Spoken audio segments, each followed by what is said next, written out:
આ પંખા ફાંસ છે। આ એ દવાઓ છે જે કુદરતે આપણે માંગ્યા વગર આપી છે, જેમાં હાલની મુખ્ય બીમારીઓ જેમ કે ડિપ્રેશન, એન્ઝાયટી અને સ્ટ્રેસનો ભરપૂર ઇલાજ છે। હવે આ ગુજરાતીમાં મારી રચના સાંભળો કે સવારથી સાંજ સુધી સંકટની લગામ છે। ધંધો, નોકરી, ખર્ચા, ચર્ચાના કામ છે। મોટી વાતો અને ખોટી ડંફાસીઓ તો અમે કરવાના જ।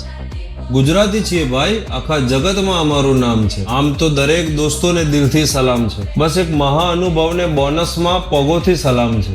રાત પડે તો દિલમાં અલગ જ ધૂમધામ છે।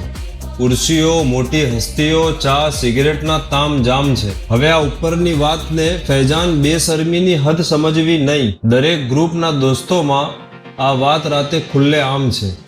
આ એક શેર સાંભળો કે ધગધગતી ગરમી, ના વીજળીનું બિલ, ના કુદરતી હવા, બે ચાર હસ્તીઓની ફૂંકોથી જ અમારા પંખા ફાંસ છે। સલામ પહોંચે।